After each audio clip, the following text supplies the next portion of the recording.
here from cloudy San Diego, banging out my third video in a row. I'm going with the monster Genie 404. Already plugged this one in and it works. That's cool. So I'm gonna rig a camera on this thing, run it up and down, and the guy put some kind of limit piece of conduit on here and he taped it so it only goes that far. So I'm going to put the trolley to the back and I'm going to run it all the way up.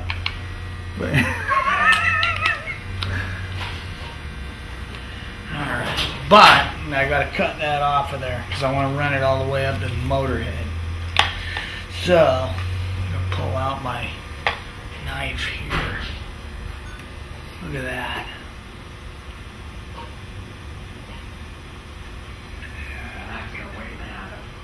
Why, can you believe that? Do these guys buff you out or what? Alright. Oh yeah, sharp too. Boy, first use of my LiftMaster blade, huh? Look at that. Takes care of it. Yeah, LiftMaster does. Perk. Yeah, perk. Alright. Get this off of here.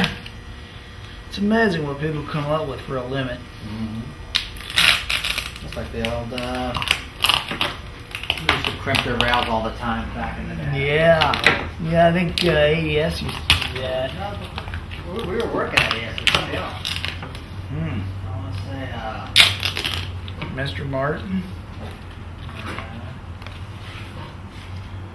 Mr. Martin. Alright. It's even a little, still a little, what? What used to be lube is turning into plastic. Alright.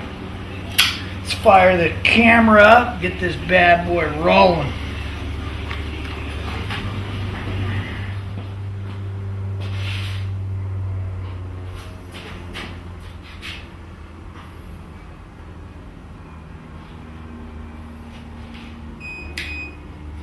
Alright, here we go.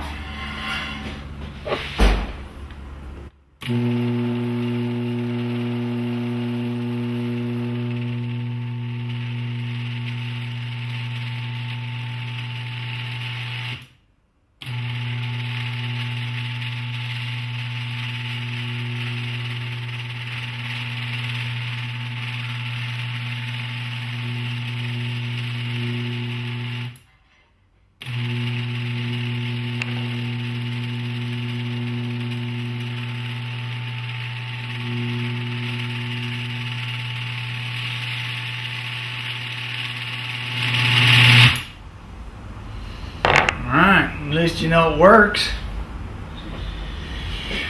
Okay, unplug it here. Kick that off. The reason I picked the Genie 404 was, number one, it's old. This one here is 19... Ooh.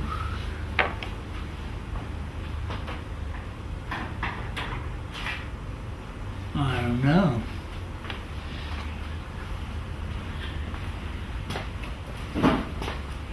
Either 69 or 75.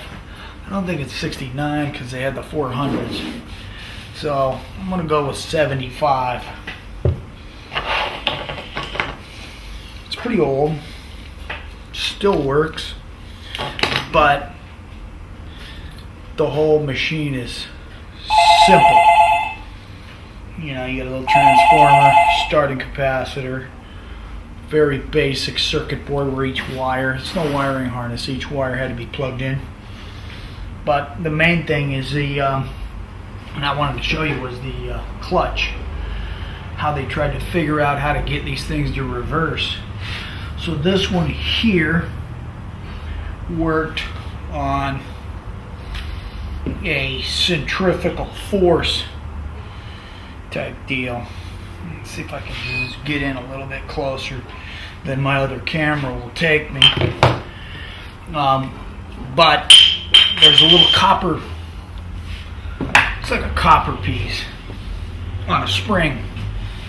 And when the motor takes off, that copper piece, see if I can duplicate it, that copper piece comes off the center of the rotating, screw right here.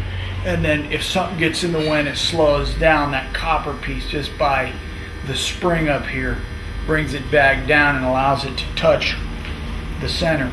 And that shuts it off or reverses it. So let's get in here. Take that, disconnect that. I'm going to plug it in again. Get my contour in there. Let's see if we can't get an up close view of that. So it looks like you've got this little brass centerpiece. When I first started, I had to actually do circuit boards and work on these. But I don't remember the part names for them, so I'm just going to wing it. Starting capacitor, transformer. As far as the clutch setup here goes, looks similar to the newer Genies. Well, I should say the clutched Genies, and it's got the nut. This one's a double steel nut, spring, keep it all in place. Same thing with the Eclipse if you were to take it apart. But difference is how it reverses. Let's get this little brass centerpiece in here. Spins around. You got a spring. Now with centrifugal force, the little copper piece slides up a little bit, pulls away. When it slows down, it gets close enough to set off the sensitivity. Okay, so from what I remember, I think well, it's not true. Put it this way. How should I word this? This is not the only clutch system that was in a 404. I've seen other types of clutches, and when I get a different one, we'll pull it out. And I do remember some of them were reliable. Many years later, you hit it and it stops. It could be this one. I don't really remember. I think this was a pretty reliable system. The bushings in between the little brass plate right there would wear out. This thing would wiggle around a little bit. You'd get a little noise coming out of there, but a little shot of lube in there usually quieted it down. I don't know if this one reverses or not. Could give it a shot, but I'm not really interested in testing the reverse, but let's see what happens. Usually I end up knocking everything over here. So let me just try something here.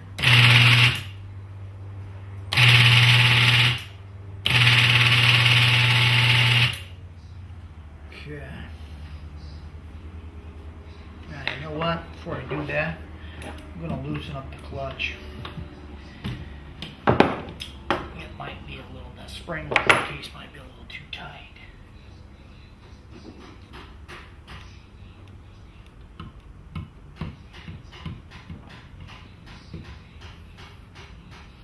And again, you haven't worked on it so long, I don't know that that spring necessarily does anything right now. But just to make sure, there is a clutch pad on here.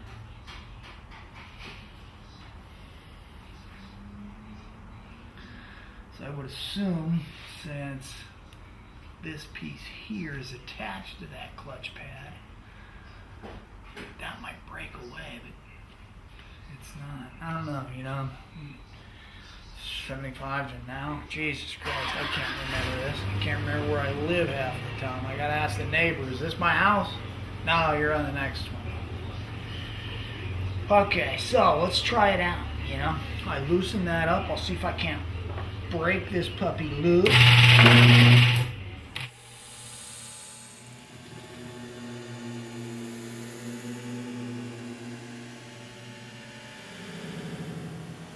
Alright.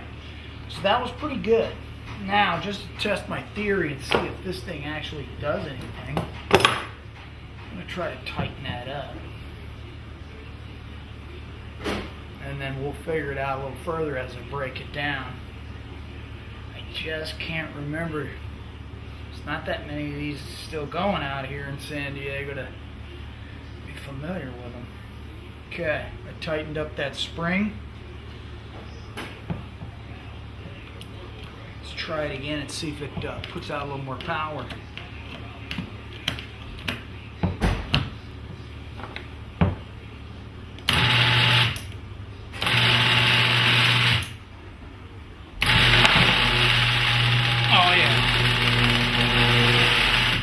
Okay, so it does work the same.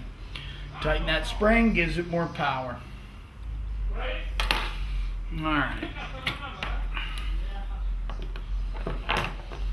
So, let's get to stripping the 404 down. Let's take this little clutch unit off of here.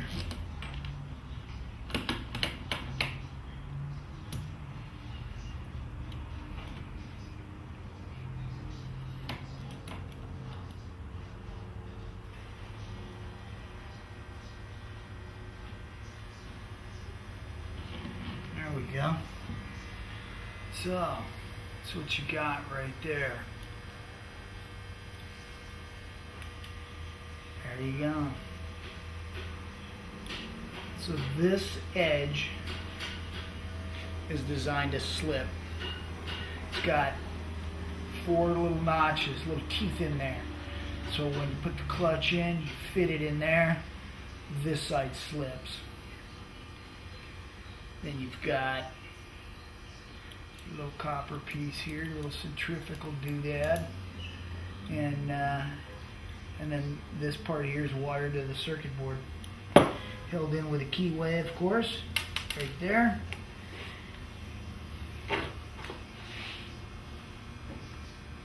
Bearings still feel good in here. Start a capacitor. 56 to 62 MFD. There we go. Still looks good.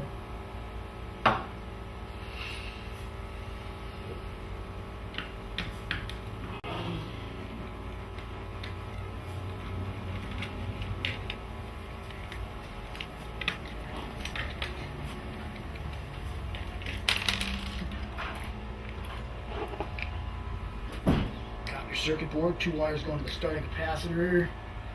Let's see here, you got one that goes to the light,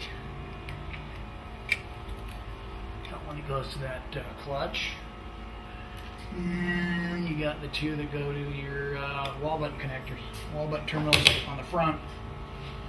3 relays. Board still worked. Cool. Although I still have those in stock. 404 boards, believe it or not. Still in the box. Alright, let me slide this down a little bit. So I'm going to take this off.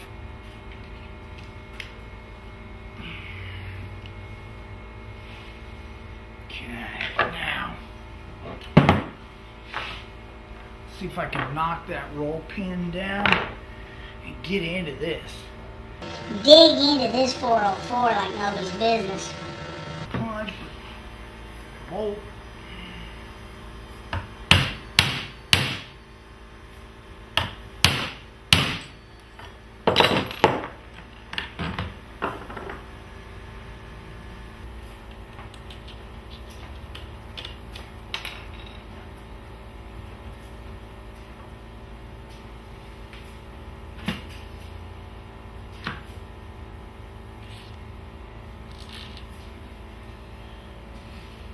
Bearings and bushings and washers out. Pretty impressive for that old. Okay, so let's slide this out of here and see what we got.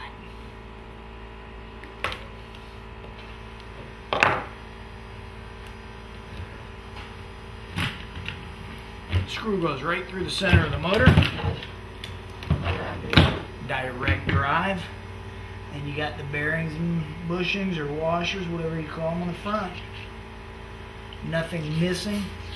Everything in good shape. Could use a little grease after 40 years, but you know what the heck. Alright, now we got our motor head.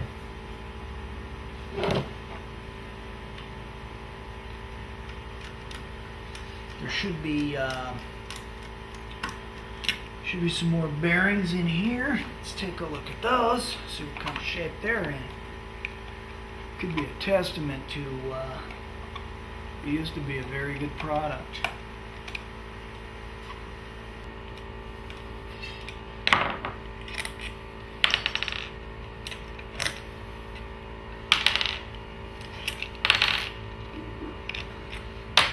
Spin that.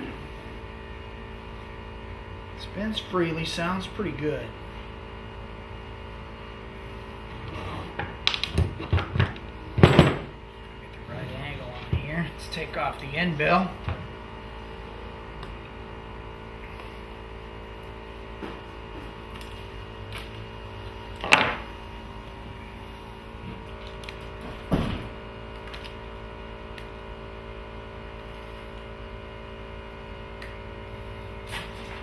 Now you know why I had to do the giveaway in my kitchen. Knucklehead next door's got his air compressor going. I got people coming in and out of here. I got Dave doing the brakes. There's no way I could pull that video off. Okay, now this thing hasn't been off in a while, so it doesn't want to give up the ghost too easily. But we're tapping. There she blows. The end bell.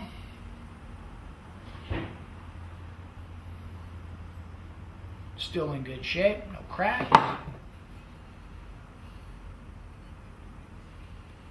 Fairly durable piece. Now you've got the inside.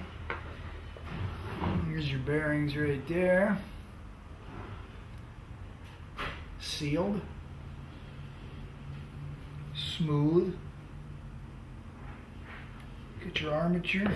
See if I can see any flat spots on anything. Not any more than you should.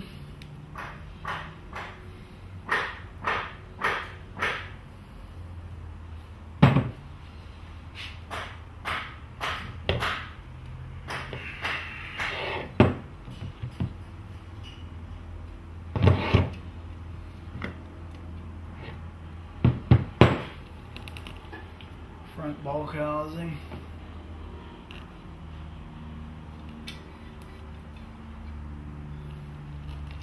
I mean, this piece alone is a pretty stout piece. It's got some weight to it. It's pretty thick.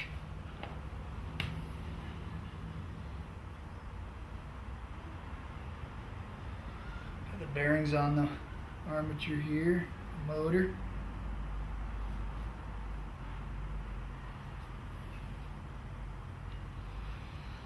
I don't see anything out of the ordinary for a machine that old. Bearings are still good. Yeah. Pretty impressive unit. So there you have it. A complete breakdown of the Genie 404, which worked. Surprising. Still in good shape. This motor could have gone for another 10 years maybe.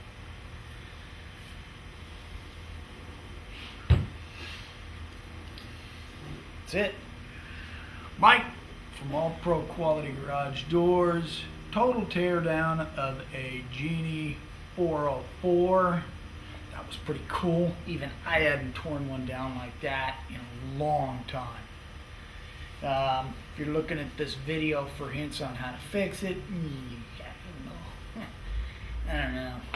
You know, you shouldn't be repairing these things if you got one on your door and you're not a professional. You got a machine that old. Even I got to draw the line somewhere. I'll help you guys fix a lot of machines, but you know, something like that, nah, not really. Should probably replace it as much as, you know, you hate to do it because it works. One of the things I do remember repairing on these is just sanding down that little brassy area and you know, basically redoing the clutch, roughing it up a little bit. Good machine back in the day. Alright, running out of stuff to say about a 404, so I'll edit these videos tonight and get them out there tomorrow. Mike from All Pro Garage Doors. Later.